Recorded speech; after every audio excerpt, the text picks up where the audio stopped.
Yun ang ano doon, yung 16 billion na nilipat nila. That is the most dangerous, and even Congress cannot do that. Gusto mo ng testigo? Oo. Kung talagang ino-audit ang speaker? Ito, katabi ko. Dati speaker to eh. In-audit ka ba?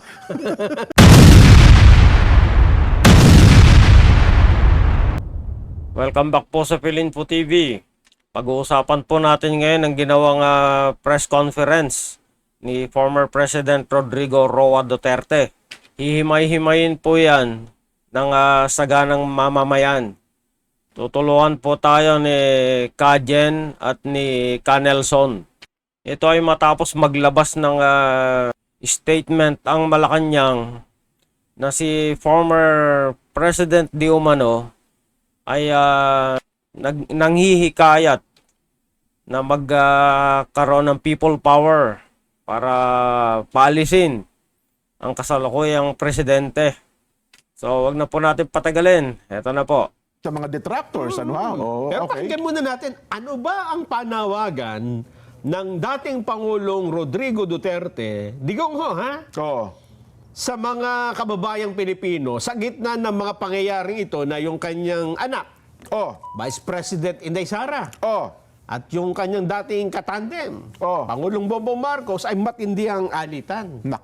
May panawagan ho siya sa sambayan ng Pilipino eh. Sige, anong sabi niya? The people together. To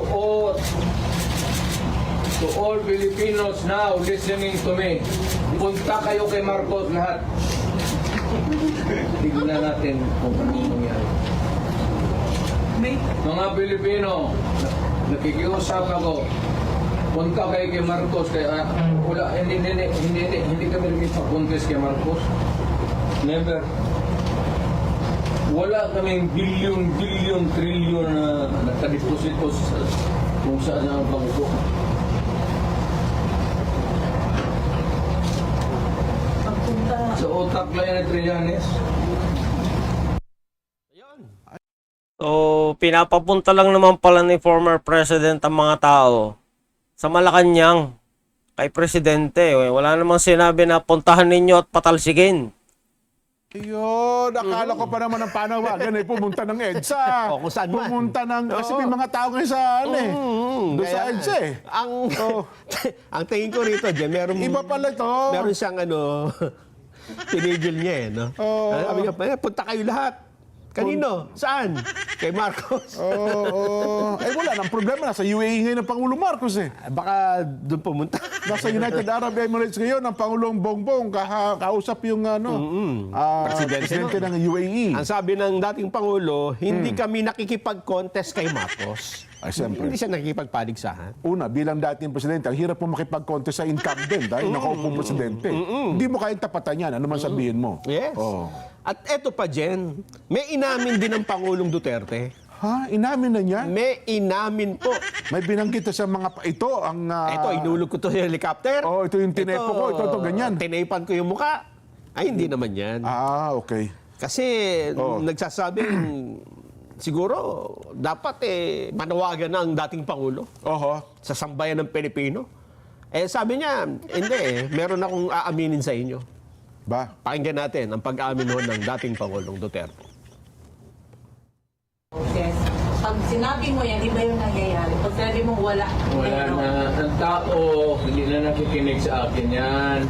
Sure. Kasi wala na akong power, handa na ako.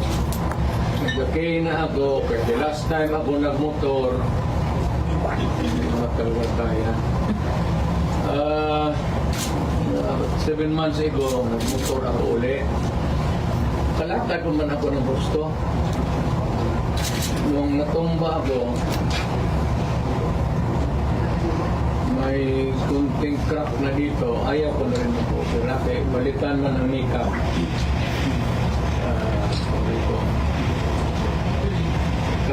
Na-injury pala si former President Duterte. Kaya pala nakasaklay siya. Or meron siyang tungkod. Kaya pala pipilay-pilay. Kawawa naman. Ako sabi ko ano doon, mag-game pa rin ako. Oo, mag-game ka.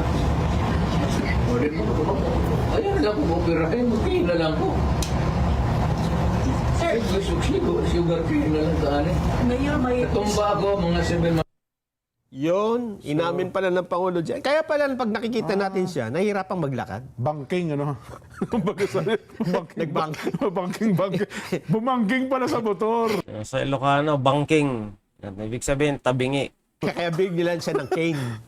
ng tungkod, nakatungkod siya. Ayun. Ang dating Pangulo. At ang sabi niya, bukod dun sa mahina na yung katawan niya, kasi natutumba na eh. Oo, sa pagmumotor, 7 months ago pala, sumemplang siya. pati daw ang mga tao hindi na rin nakikinig sa kanya.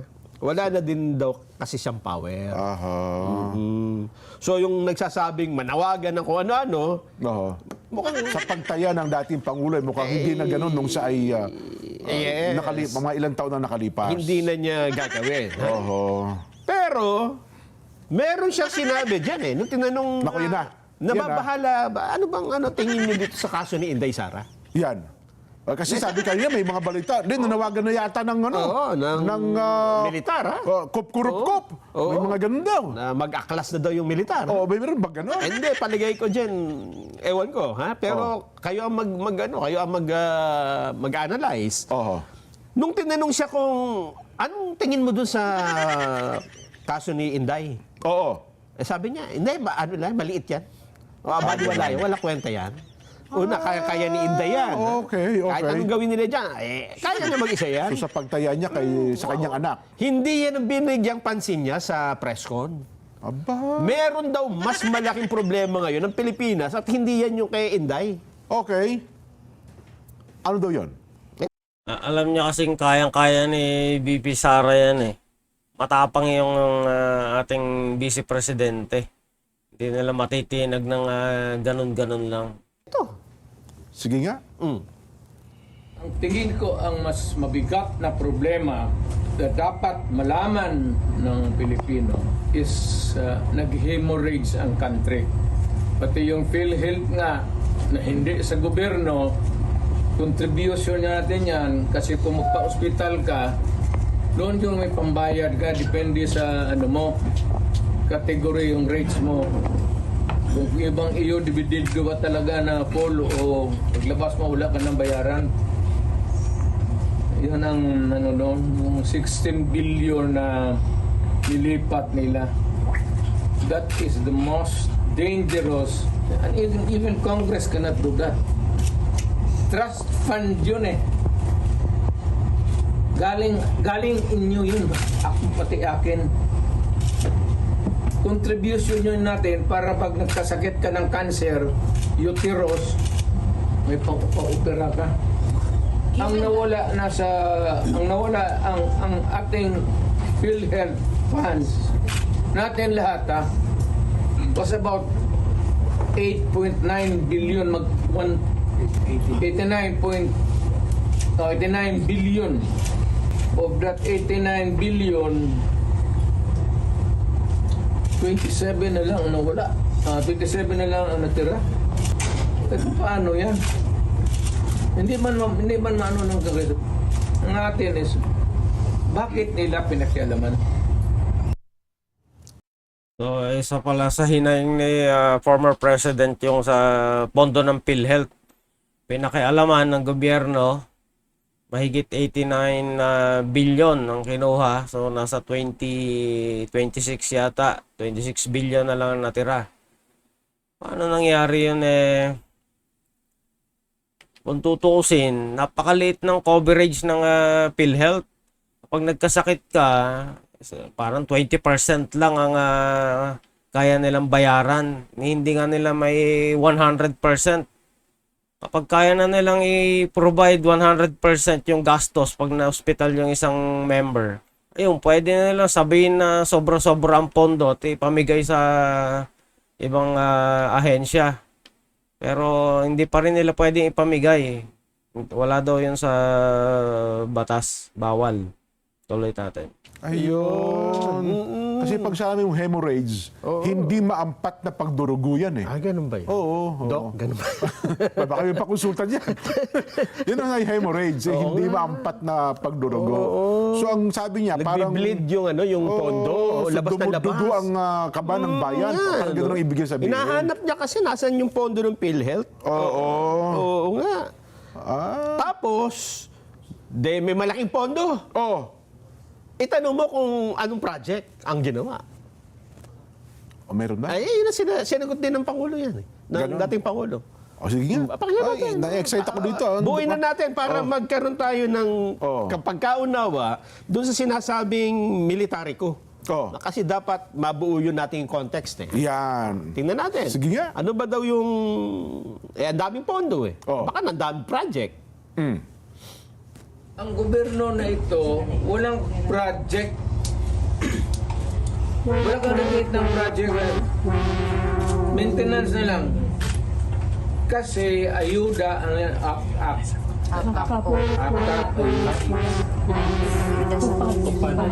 tupad. Naubos doon. Naubos ni Romualdez kasi Romualdez, congressman lang pero left and right ang pamigay niya. Lintik talaga yung Romualdez na yan. Inuubos ang pondo ng taong bayan. Ginagamit sa pangangampanya.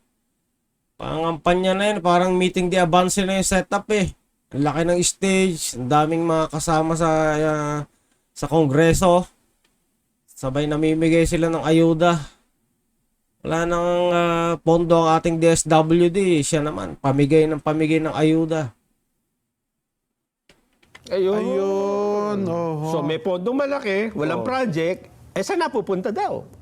Doon nga sa Pinamimigay ayuda. Yung mga social funds. Ako naman, in fairness, kung speaking of proyekto, meron din naman mga pinasisinayaan ng, ang sabi nga, lagi siya pinaparatang, ang digong ang nagsimula niyan, etc., natapos lang sa kasalukuyan. Pero in fairness din naman, GMA pa po nag-start yan eh. Nung panahon ng Pangulong Duterte, dapat matatapos yan, hindi natapos kasi ng pandemya. Ngayon, sa kasalukuyang administrasyon, natapos. Yes. Ayan. Pero eto yung kanyang talagang apila sa sambayanan. Yan na, dyan na siya nanawagan. Kasi yung unang apila, di ba, pumunta kay Marcos. Di ba? Siyempre, parang sa unang mong dinig, parang biro na naman yun, di ba? Yan na. Pero mukhang ito yung mas seryoso. Dito na, huli na siya dito. Dito. Huli na si Digong dito. Ito na. Huli na dito si Digong daw. Ako, ihanda nyo na po, record ninyo. Ito ho ang panawagan ng dating Pangulo. Sa militar yan? Pakinggan natin kung kanino siya nanawagan. Maybe one of the things that I will do next is, of course, this time I will be appealing to every Filipino. Lahat na. Once and for all. Buhay man yung kuha, hindi man nasunog ang building nila, pero lang kung sunogin ni andyan man yan, buksan natin lahat. Huwag na lang muna yung ibang yung display lang. Tapos, pagkatapos, buksan natin next year. Buksan ng Congress. Ang Congress man, hinamong ko ba sila? To open your books.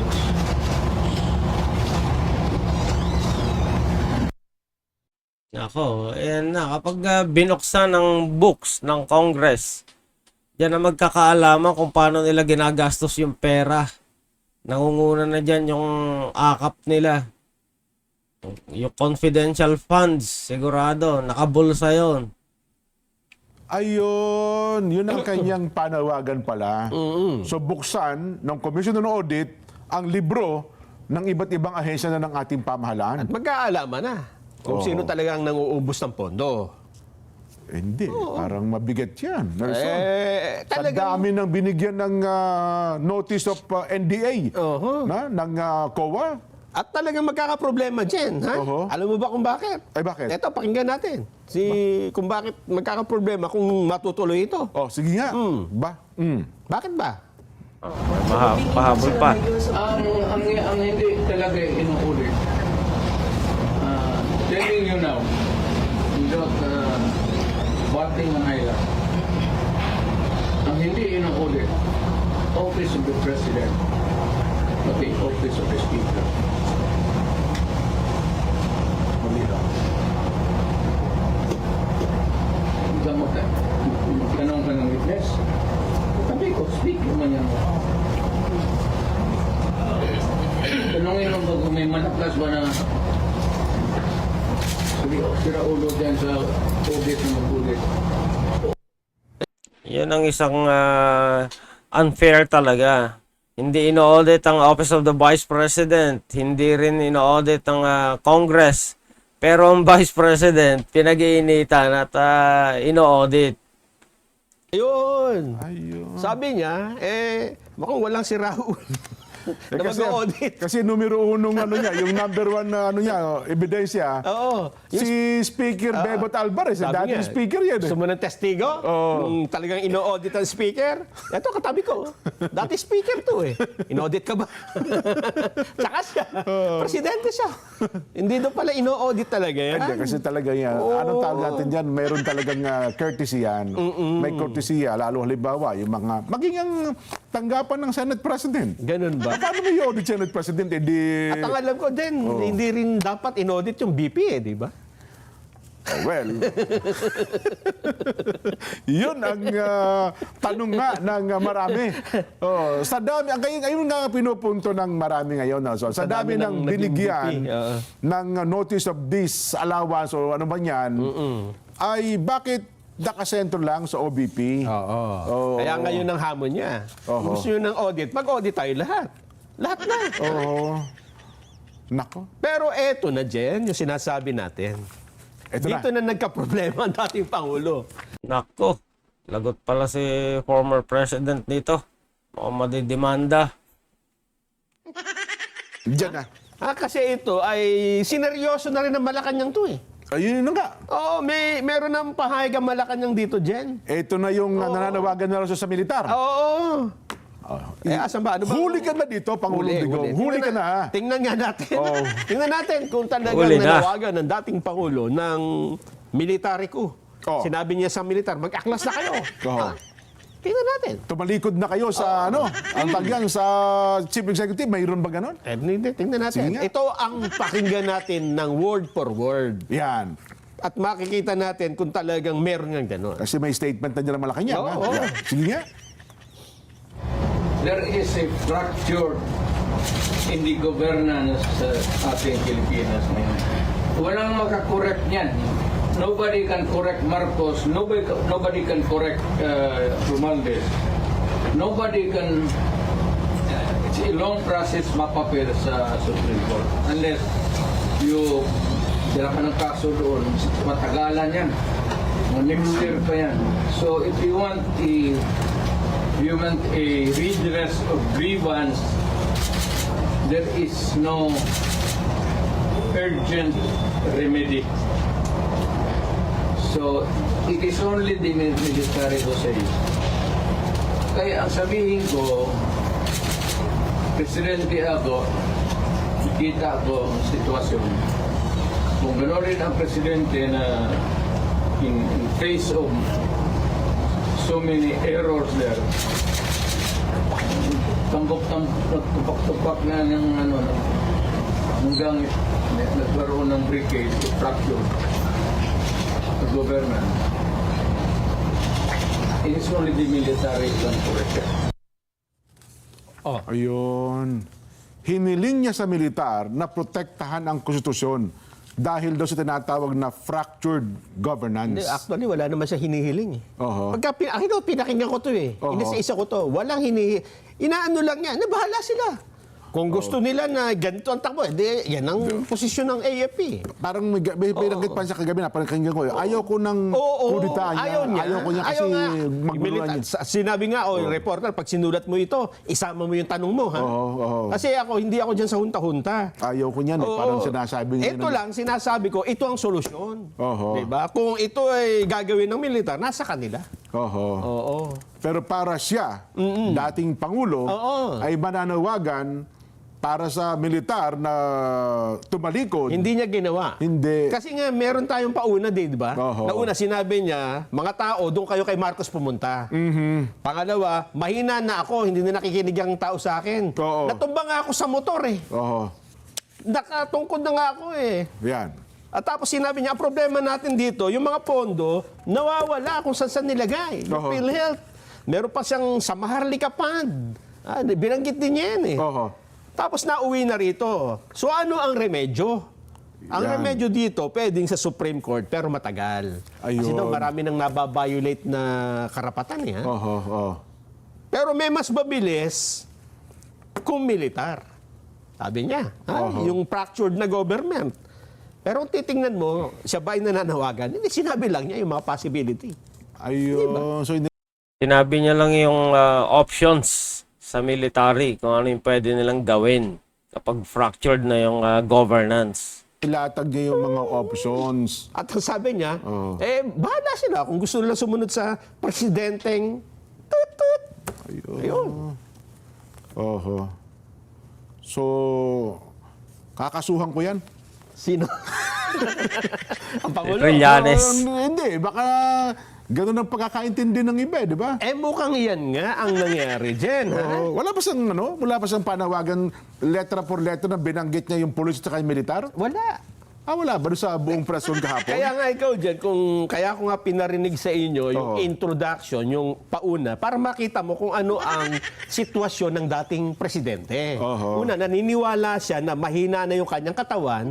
Pangalawa, naniniwala siya na hindi na rin siya ganun ka-powerful para manawagan ng people power o nung anuman. So para kung siya ay manguna, hindi na niya kakayanan. Hindi na niya kakayanan.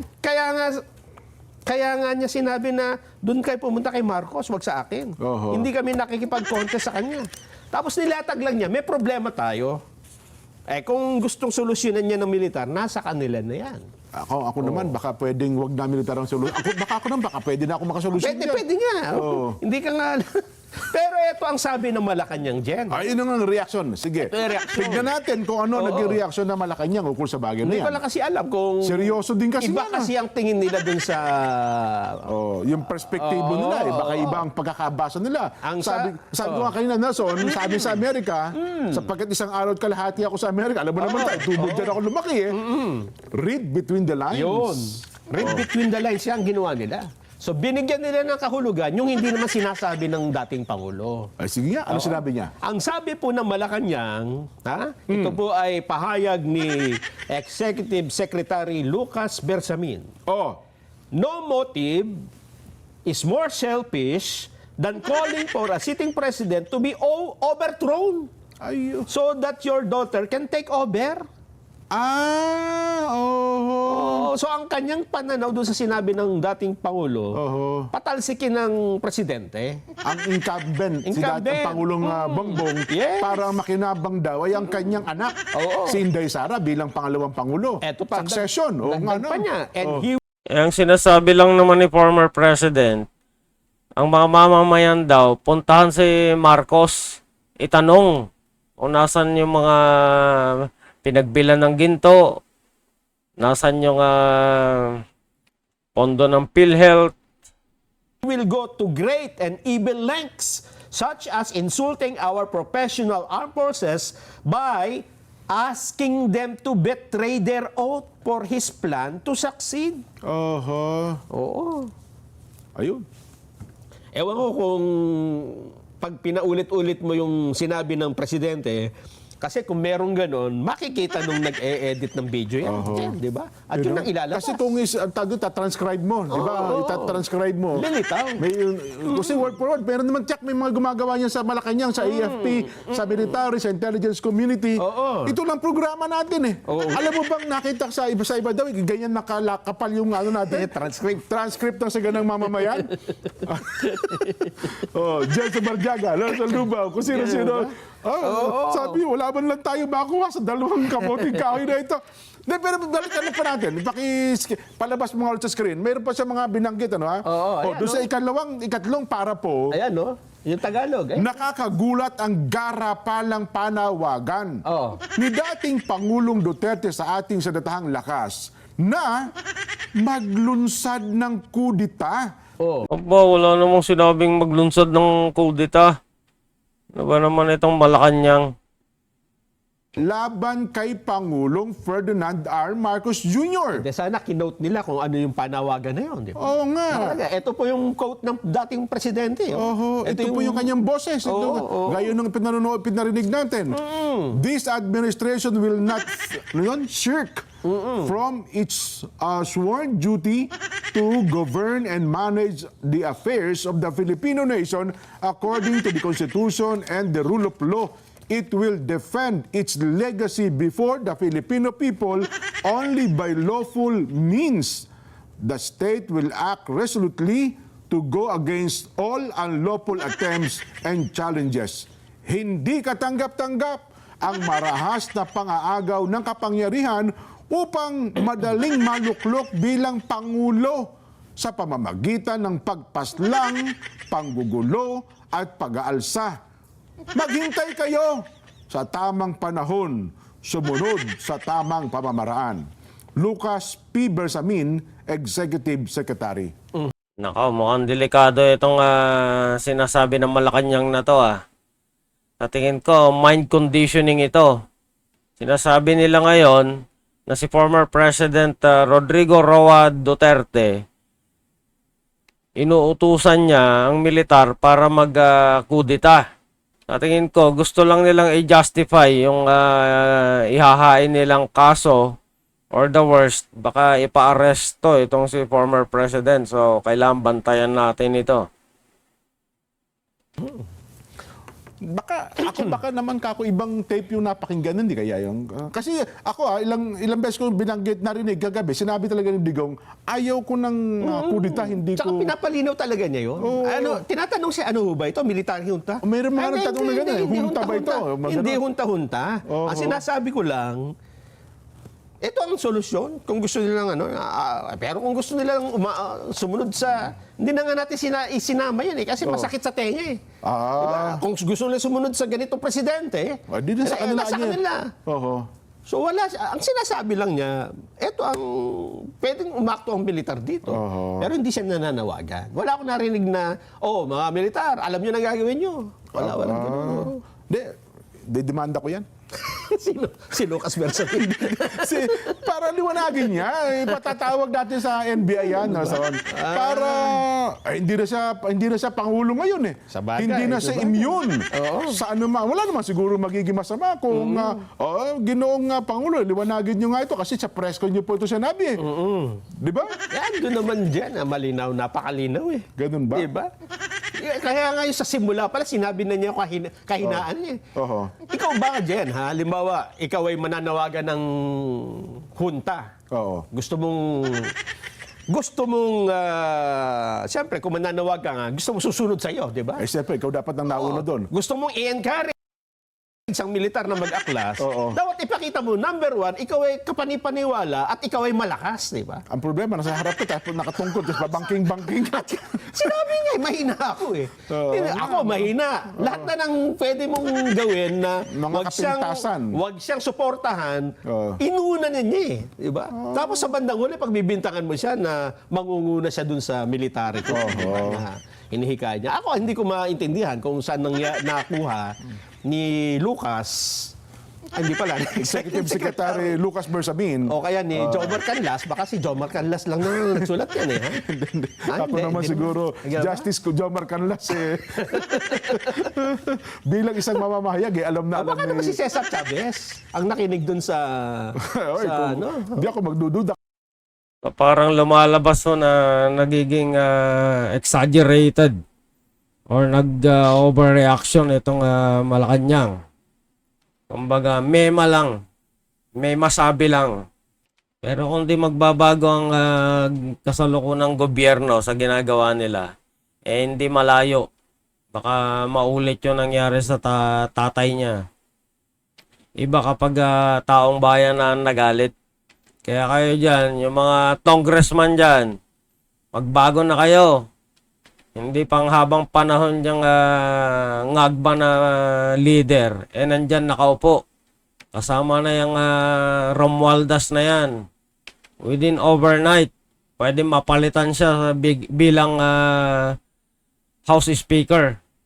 So paano hintayin natin kung paano magpro-progress itong balitang ito or itong pangyayaring ito. Paki-like and share na lang po ang video na ito kung inyo nagustuhan. Paki-subscribe na rin po and hit the notification bell para lagi kayong updated. Salamat po.